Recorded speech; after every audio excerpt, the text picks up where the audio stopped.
Welcome into Locked On Phillies. The Phils sweep the Toronto Blue Jays via walk-off yesterday. Wasn't the prettiest game, but they got the job done. We'll recap that game. We'll preview a West Coast road trip coming up for the Phils. That's a very manageable one. Been talking about it a little bit this week, but we'll get into a deeper dive and some more good, relatively, injury news for the Fightins as well. A lot of stuff going their way. Should be a fun episode of Locked On Phillies.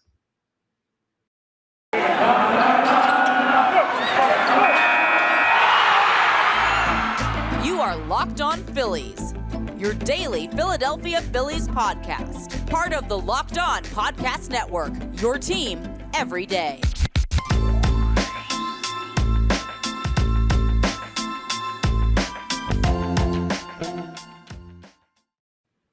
Yes, this is indeed Locked On Phillies. I'm Connor Thomas, your host. You've been hearing me talk Phillies baseball for years over on the radio on 97.5 The Fanatic. It's my second year as a host here on the Locked On Podcast Network. You can see me on television on NBC Sports Philadelphia, filling in sometimes. Credentialed Philadelphia Phillies media member. That's all my credentials. But most importantly, I'm your host of Locked On Phillies. I want to thank you for checking out Locked On Phillies, part of the Locked On Podcast Network, your team every day. Thank you so much for checking us out. And today's episode is brought to you by Gametime. Download the Gametime app, create an account, and use code LOCKEDONMLB for $20 off your first purchase. Last minute tickets, lowest price guaranteed. Go ahead and check out Gametime. There might be some big sport event that's going on, a couple big events going on in Philadelphia right now that you might want to look into there. So go ahead and check it out. Use Gametime to go ahead and get those tickets. I'll tell you more about them later on in the episode. But let's jump into the Phillies because the Fightins are starting to figure it out. They've won 3 games in a row. Yesterday was a tough one, a very tough win because it was a pitcher's duel for most of it. So let's run through how the Philadelphia Phillies took down the Toronto Blue Jays 2-1 in extra innings to go ahead and secure the sweep. Now, first of all, where we got to start, of course, is the starting pitching. And let's start with the Philadelphia Phillies. Zack Wheeler went 7 innings of 3 hit ball, 1 earned run, 1 walk, 7 Ks. I remember some guy yesterday on this very same podcast saying something about, hey, Zack Wheeler needs to equal or maybe even one-up Aaron Nola's effort from game 1 in this series. Well, Nola went 6. Wheeler went 7. 3 hits, 1 earned, only 1 walk allowed, 7 Ks. He was outstanding in his 107 pitches. And the best thing about Wheeler yesterday and Nola the day before, the velocity was up. A couple of warm days in Philadelphia. As the warm weather kicks in, arm gets a little bit looser. The muscles are a little bit more stretched out further on in the season. So this is where you can start to see a velocity uptick. But for a couple of guys whose velo has been down, and it's really important that they're able to throw at their best, well, Aaron Nola and Zack Wheeler looked exceptional in this series. But Wheeler was great. Only allowed that 1 earned run through the 7 innings worth of work. The bullpen was pretty darn good for the Phillies as well. Gregory Soto went an inning of scoreless ball. Seranthony Dominguez allowed 1 hit, but he got through his inning. And we'll talk more about Craig Kimbrell's performance a little bit later on because he's been outstanding as of late. But the bullpen was great. They're perfect. And Zack Wheeler was outstanding in this one. I can't point to his start enough as a reason the Phillies were able to stay in it because the Phillies were down 1-0 in a lot of this contest. The first 4 innings were scoreless for both sides. Brandon Belt hit a solo home run to right center in the top of the 5th, and the Phillies wouldn't score their first run until the bottom of the 9th when JT Realmuto hit a double to left, right over the head of the left fielder there for the Toronto Blue Jays. Now, a lot of people were looking at that play and saying it wasn't a good read on the ball. I don't think that ball gets caught even if it's the perfect jump. It was mashed to left field and one hopped the wall, and Toronto was kind of playing in a little bit because Harper was on second, and Harper was looking at a situation where he knows he's the tying run. So anything on the ground, the outfield wants to be able to come up firing. Nick Castellanos was at first base. He advanced to third base on the play, and the Phillies had an opportunity to win it in the 9th. Probably should have won it in the 9th, but unfortunately didn't get the job done there. Edmundo Sosa made the final out of that inning. But fortunate for the Phillies because Edmundo Sosa can run, and they headed to the 10th with that ghost runner on second situation. Let's jump back to Craig Kimbrell now, if we will. Kimbrell, who ended up getting the win in the game, comes in a 1-1 ball game with a runner on second. And what does he do? 2 strikeouts in the inning, a perfect inning, does not allow the runner to score from second, which is great because I remember a situation, I believe it was against Cincinnati, where Craig Kimbrell came in and immediately gave up a hit the opposite way. Actually, that might have been Sir Anthony Dominguez, but there was a situation where Gregory Soto was throwing well. Kimbrel came in. It does feel like that Cincinnati series. Maybe it was Miami. But earlier this season, Kimbrel came in. I hated the move. He gave up a hit the other way. A run scored. The Phillies didn't score in the bottom of the 10th. And just like that, they lose in extras. So that didn't feel good. But Kimbrel's been really, really good as of late. He's been as advertised. Actually, he's been better than advertised because he kind of stunk at points with the Dodgers last year. But you can see why he was an incredible reliever in the past and why he still is a pretty darn good one. He takes care of business. So the Phils are just looking at, hey, we got no outs. We got a runner on second. We got to find a way to scratch it across. So how did they do it? Well, let's run through exactly what happened because it was kind of a wild finish to this one. The 10th inning, the bottom of the 10th, I should say, was certainly something for the Philadelphia Phillies. So you look at a situation where Bryson Stott leads off with Edmundo Sosa on second, and you're thinking, okay, here we go. Strikeout, 1 out now, runner on second. You probably need a hit to go ahead and get him across. Then Trey Turner comes up and walks, has a great at-bat, an exceptional at-bat by Trey Turner. That was an 8-pitch at-bat. Saw a couple of foul balls there with 2 strikes on him. 3-2 count, 2 foul balls on 2 sliders, and then a sinker just down that he takes. A tough take, but he gets on first base, and that was beautiful by Trey Turner to not extend the inning because it would have been Harper with 2 outs, but to go ahead and set up something that you needed because Bryce Harper would make an out in his at-bat. He barreled the ball back to the pitcher, 106 miles an hour back to Miaza, who was pitching for the Blue Jays at this time. And he turns, fires a second to Bo Bichette, who's coming across, and then he goes to throw it to first. And what happens? Airmail right over Vladimir Guerrero Jr. Now, there was a play earlier in the game where Vladimir Guerrero came home and threw out, actually it was in the 9th inning, threw out what would have been the winning run at home. And it was like out by a mile. I believe it was Bohm coming to the plate. It might have been Castellanos. It was one of those two. They're both kind of taller, lanky looking guys. Whatever. Bottom line is one of those guys got thrown out at home in the 9th by Vladimir Guerrero Jr. on a 1-hopper right to him.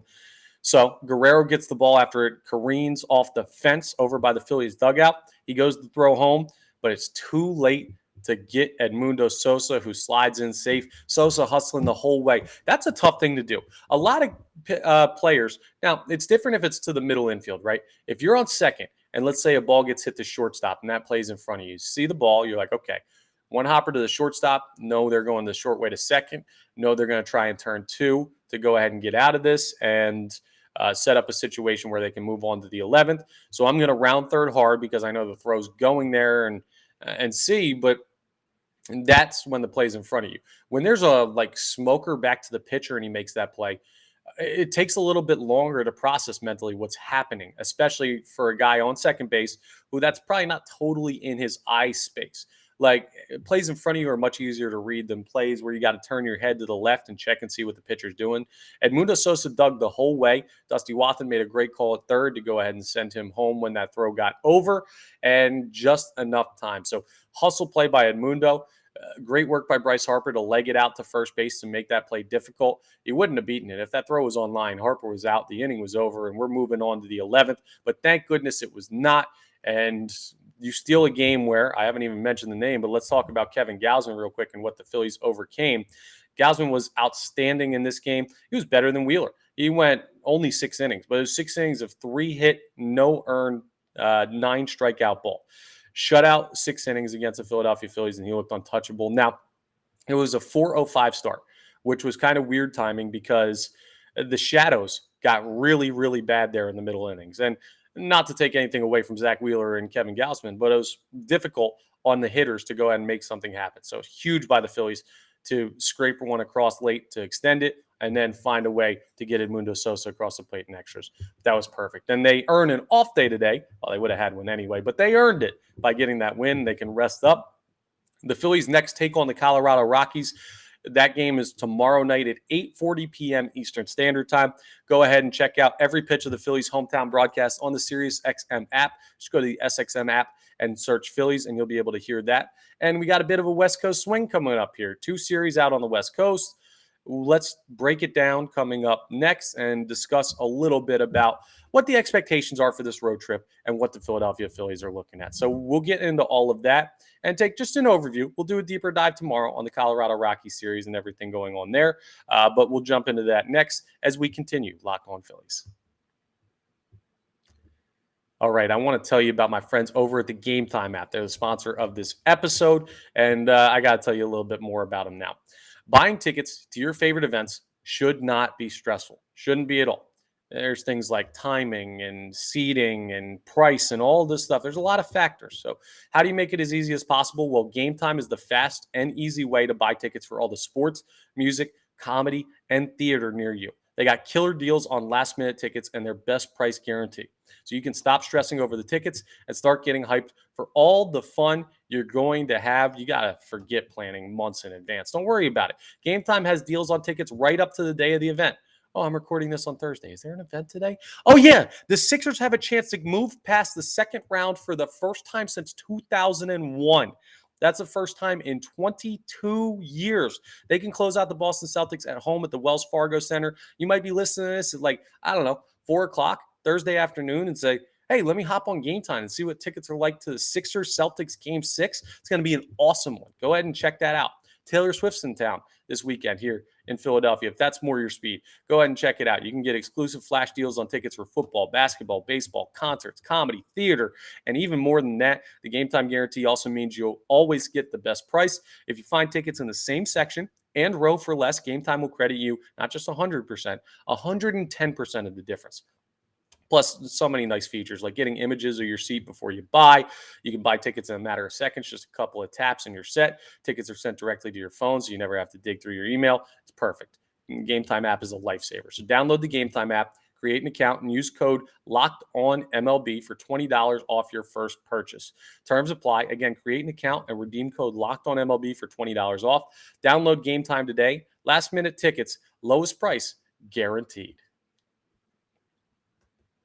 All right, let's dive into this upcoming West Coast trip for the Philadelphia Phillies. So just to update you on what they've got, they're going to play 3 games in Colorado against the Rockies starting tomorrow night. Again, game 1 is at 8:40 p.m. Eastern Standard Time on Friday night. You can go ahead and hear every pitch of the Phillies hometown broadcast on the Sirius XM app. Just go to the SXM app and search Phillies, and you'll be able to go ahead and pull that up. Of course, you could probably search Rockies as well and get it, but we want you to search Phillies because you're a Phillies fan. Don't be listening to their stream. You want to listen to the Phillies hometown broadcast, but you can hear that through the SXM app. They got 3 games against the Rockies, then 3 games against the Giants. Okay, let me tell you the record of these 2 teams they're playing. The Rockies are 16-22. The Giants, 16-20. You're playing 2 16-win teams. The Phillies have not had a good start to the year. They're below 500. And let me just go ahead and look at the standings here in the NL East. 7 games back in their division. Only a half game out of first place or second place, but still 7 games back from first place. So you're looking at it and you're saying, hasn't been a great start for the Phillies. Well, they're 18-19. They're 2 games better than both of these teams are going to be playing on this trip. Very, very, very winnable games. Something that the Phillies should absolutely take advantage of. Taijuan Walker is going to throw for the Phillies in is that game 1? Yeah, in game 1. Sorry, my app freaked out a little bit. Ranger Suarez is scheduled to make his debut on Saturday. That's huge. How he's going to pitch is going to be a huge determinant. Now, he might only go 4 or 5 innings. They might be careful with him, but Phillies have an opportunity to go ahead and take a couple there with some of their better arms going. And then you got Aaron Nola throwing in game 3 of that series. Nola, again, with the off day, can go ahead and he'll pitch on normal rest. So you have 3 guys that are 3 of the top 4 pitchers in your rotation. No Bailey Falter, no Matt Strahm, nothing funny going on there. No, you have actual legitimate starters against a very beatable team in the Colorado Rockies that you can go ahead and take advantage of. Then you play the San Francisco Giants out there in San Fran. Falter will throw one of those games. So that's the one that you got to have an eye out on. Zack Wheeler will throw the game after that to give him ample rest, and then you're going to be back to Taijuan Walker. So you get Walker twice on this road trip. He could use some starts put together. Wheeler and Nola's follow-up starts to strong performances against the Blue Jays will be something worth watching.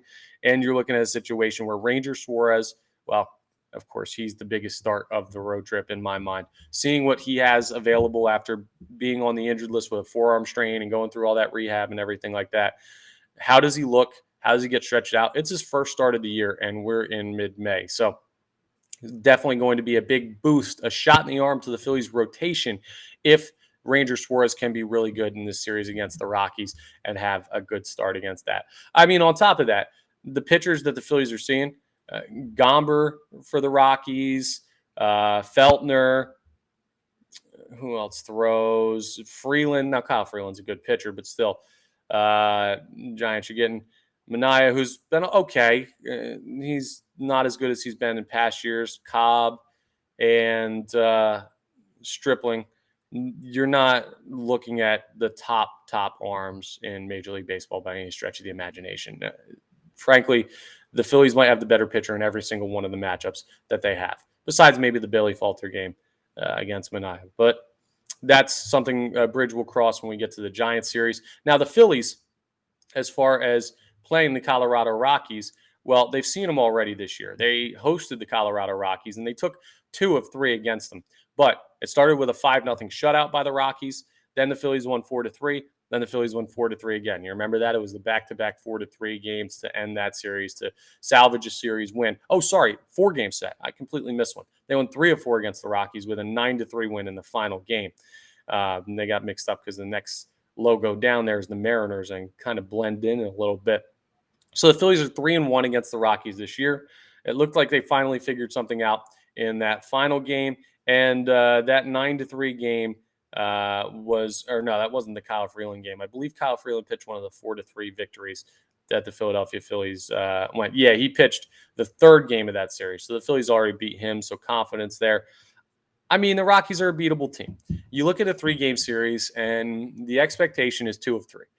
The upside is 3 of 3. And this is what I said about the Blue Jays series. Like, the expectation was split.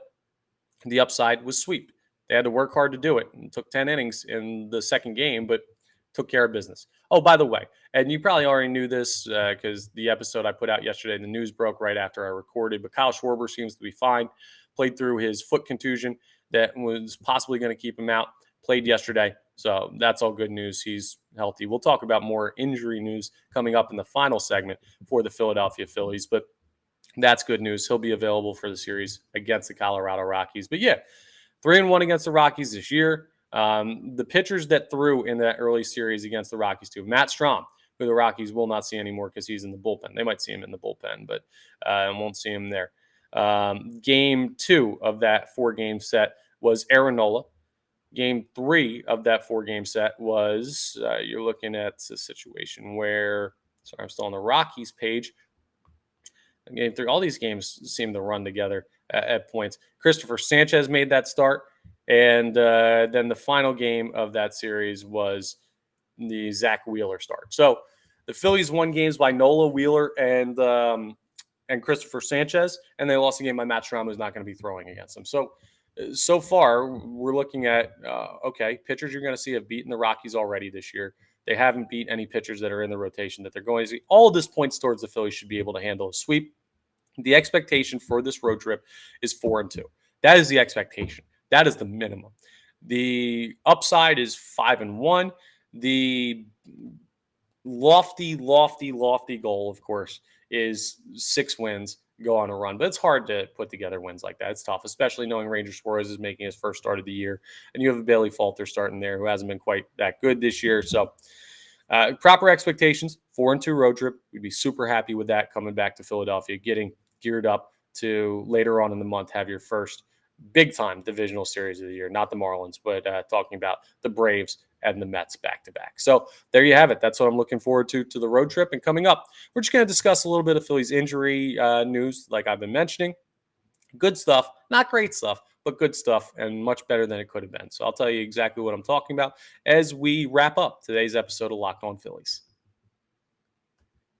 Oh, yeah, and I got to tell you about my friends over at So Rare. One of our newest sponsors, So Rare, is a revolutionary fantasy baseball game and marketplace transforming fans into owners with officially licensed digital cards featuring players from across all 30 MLB teams, including your Fightins. So unlike other fantasy baseball platforms, So Rare managers own their fantasy experience.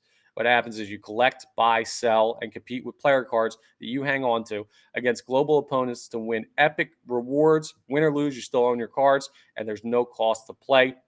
Makes it perfectly easy to take care of business there. Plus, the more you win, the more you advance, collecting increasingly powerful cards and accessing next level competitions and rewards.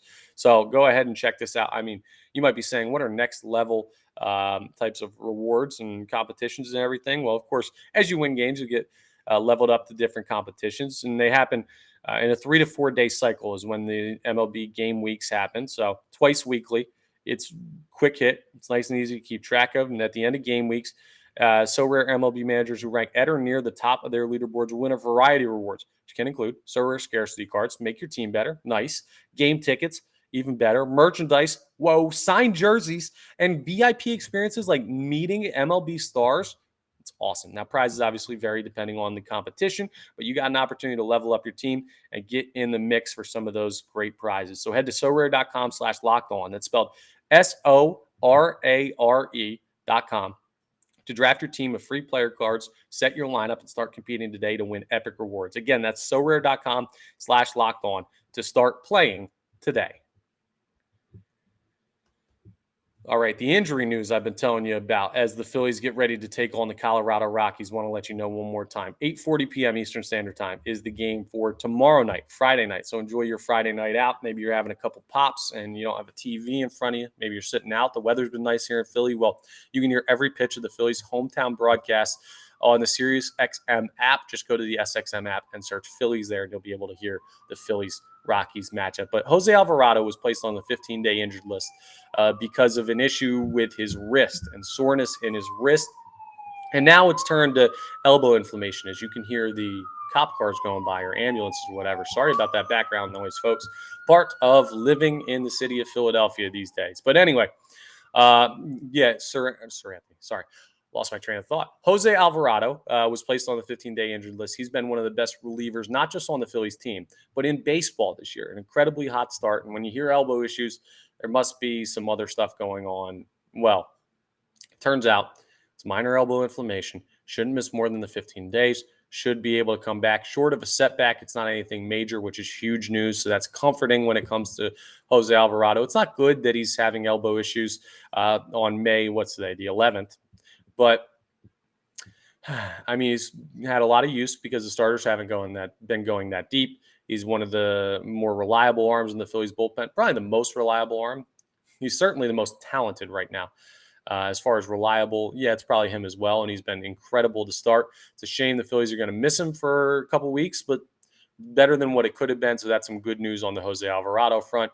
He should be hopefully available for one of those NL East series to end the month, but we'll go ahead and see how that all plays out. The good news is it doesn't sound like it's anything major to be concerned about with Jose Alvarado because this team needs him. Even though I did say this morning on the radio that bullpen guys are probably the easiest to lose because there's so many of them that could step into that role. Like you lose your center fielder, you probably got one or two backups that can take that role. You lose a starter, you're bringing a guy who's not a starter in from the bullpen or a guy that's not ready for the majors up from the minor leagues. So that's tough. Bullpen is like, okay, you're missing Jose Alvarado, but you still have Sir Anthony and Gregory Soto and Craig Kimbrell and Andrew Bellotti came back up from a rehab stint. So he's back available. You have Matt Strahm now in the bullpen now that Ranger Suarez is back. So you can mitigate that a lot easier. But good news that it's not major and more stuff going the Philadelphia Phillies way. It's not great. It'd be better if he was playing right now, but having Jose Alvarado not have a major elbow injury is a good thing. Hot take there. That's all for today's episode of Locked On Phillies. Thank you so much for checking us out.